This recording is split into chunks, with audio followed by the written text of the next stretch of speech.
노출은 절대 안 했을 것 같은데 노출을 했던 여배우도 있을까? 사람들이 잘 모르는 숨겨진 노출 영화는 뭘까? 라고 궁금하셨던 적이 있으신가요? 오늘은 노출을 했던 의외의 스타 탑 8에 대해 알아보겠습니다. 심혜진은 수상 경력이 화려한 베테랑 여배우입니다. 1986년 코카콜라 CF로 데뷔해 많은 사람들의 이목을 집중시켰죠. 이런 그녀도 노출 영화를 찍은 적이 있는데요. 바로 물의 나라란 영화입니다. 그땐 심혜진도 신인 배우였기에 감독의 노출 요청을 쉽게 거절할 수 없었다고 하죠. 그녀는 물의 나라 무삭제판을 통해 가슴을 노출했습니다. 스트립쇼, 배드신 등 과감한 장면들도 등장하죠. 연기 경험이 부족했던 신인 심혜진이 감당하기 힘든 씬들이었습니다. 그래서 그녀는 노출에 대한 두려움으로 실제 촬영장을 이탈하기도 했습니다. 심혜진은 그 장면을 도저히 수용할 수가 없었어요. 그래서 그냥 집으로 갔어요. 라며 노출 장면에 대한 트라우마가 상당했음을 고백했습니다. 하지만 결국 이 모든 과정을 잘 이겨내며 대한민국을 대표하는 여배우가 되었습니다. 김원희는 다양한 드라마에서 활약했던 MBC 공채 탤런트입니다. 요즘 젊은 사람들은 그녀를 개그우먼으로 아는 사람도 있지만 엄연히 배우 출신이죠.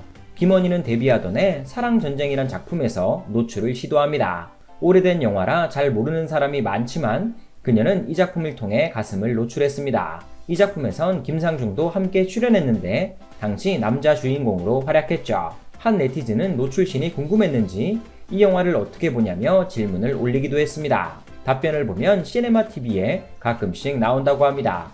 그리고 발라의 배드씬 정말 놀랐어요 라는 부분도 확인할 수 있습니다.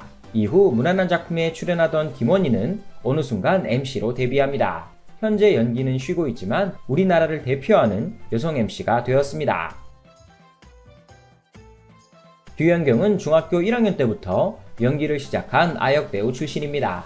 그녀는 다양한 작품을 통해 많은 캐릭터를 선보였습니다. 그 중에서 대중들이 기억하는 그녀의 대표작은 아무래도 방자전입니다. 류현경은 이 작품에서 상단의 역할을 맡았습니다. 조효정이 워낙 큰 스포트라이트를 받긴 했지만 류현경의 지분도 상당했죠. 그녀는 이 작품에서 전라를 노출합니다.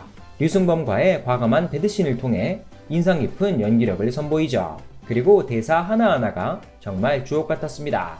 팬들은 조효정 보러 왔다가 류현경한테 감탄하고 간다. 와, 저 배우 대박이다. 등의 찬사를 보냈죠. 그리고 이 영화를 통해 여우 조연상까지 수상합니다. 이후 실력을 인정받아 다작을 하기 시작합니다. 이윤성은 최근까지도 1일 드라마로 활동한 현역 여배우입니다. 그녀는 1983년 드라마를 통해 일찍이 데뷔했습니다. 하지만 영화 데뷔는 10년이 지나서야 하게 되죠. 이 영화의 이름은 아담이 눈뜰 때. 그녀는 이 영화에서 노출 연기를 선보입니다. 영화 홍보 당시엔 최재성이 벗었다고 유명세를 탔지만 실제로는 이윤성의 노출신이 훨씬 진하게 나왔죠. 당시 가슴과 뒤태를 모두 노출했으며 네티즌들은 입을 다물지 못했습니다. 현재는 이 작품을 아는 사람이 많이 남아있지 않지만 한번 본 사람들은 잊을 수 없는 작품입니다. 다만 지금은 구하려고 해도 쉽게 구할 수가 없는 작품이라고 하죠. 신소율은 맑은 미소가 트레이드 마크인 여배우입니다. 그녀는 데뷔 때부터 깜찍하고 명랑한 배역을 주로 맡았습니다. 본인 이미지에 가장 잘 어울렸기 때문이죠. 그러다 연기 변신을 위해 새로운 작품을 찾기 시작합니다. 이때 만난 작품이 바로 나의 PS 파트너입니다. 그녀는 이 영화에서 과감한 전라 노출을 시도합니다. 짧지만 임팩트 있는 장면을 보여줬죠. 지성이 신소율의 벗은 몸을 연주하는 야릇한 부분이었습니다.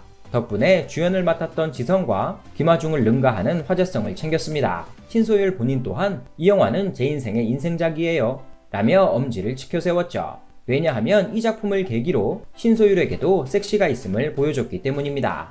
이후 더 넓은 스펙트럼으로 다양한 영화에 도전하게 됩니다. 엄지원은 리포터로 데뷔해 배우가 된 케이스입니다. 아무래도 공채가 아니다 보니 배우 이미지를 강하게 각인시키기는 힘들었죠. 그러나 아침 드라마 황금마차의 성공과 영화 똥개를 통해 인지도를 끌어올립니다. 덕분에 이때부턴 진짜 배우로 인정받기 시작하죠. 그녀는 이 기세를 몰아 극장전이란 작품에 출연합니다. 당시 영화사에선 엄지원의 노출 영화로 대대적인 마케팅을 실시했죠. 대중들의 관심은 온통 얼마나 벗었을까에 맞춰졌습니다. 그리고 실제 극중에서 엄지원은 상반신 전체를 노출했습니다. 꽤 충격적인 장면이었죠. 이 장면을 본 정겨우는 시각적으로 너무 충격적이라 그날부터 수염이 잘 자랐어요 라며 노스레를 떨었습니다.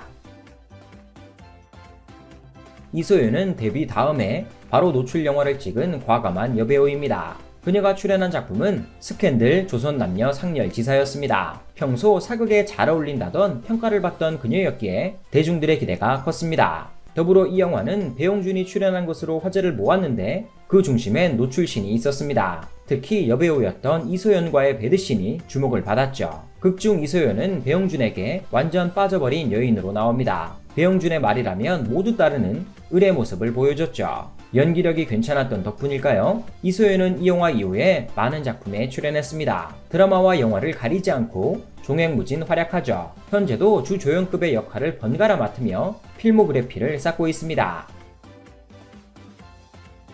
하지원은 현재 인지도 극강의 탑급 여배우가 되었습니다. 하지만 그녀에게도 신인 시절 노출 영화를 찍은 경험이 있습니다. 많은 사람들이 알고 있는 색즉시공엔 노출이 나오지 않지만 진실게임이란 영화에선 노출신이 등장합니다. 그녀는 이 작품에서 가슴을 노출했습니다. 다만 애정신이 아니라 샤워신을 통해서죠. 당시 부모님과 함께 영화를 보러 갔는데 부모님이 이 영화를 보고 깜짝 놀랐다는 후문이 있습니다. 그리고 같은 해 가위라는 영화에서도 상반신을 노출합니다. 이 작품에선 귀신 역할을 맡았기 때문에 해당 장면이 야하기보다는 섬뜩함에 가까웠습니다. 그리고 이 작품을 끝으로 더 이상의 노출은 없었습니다. 특히 색즉시공을 찍을 땐 계약서상에 상반신의 노출은 없어야 한다 라는 단서까지 달고 촬영했다고 합니다. 오늘은 의외로 노출을 했던 여배우 탑 8에 대해 알아봤습니다. 노출까지 마다하지 않은 그녀들의 연기 열정을 계속 응원합니다. 끝!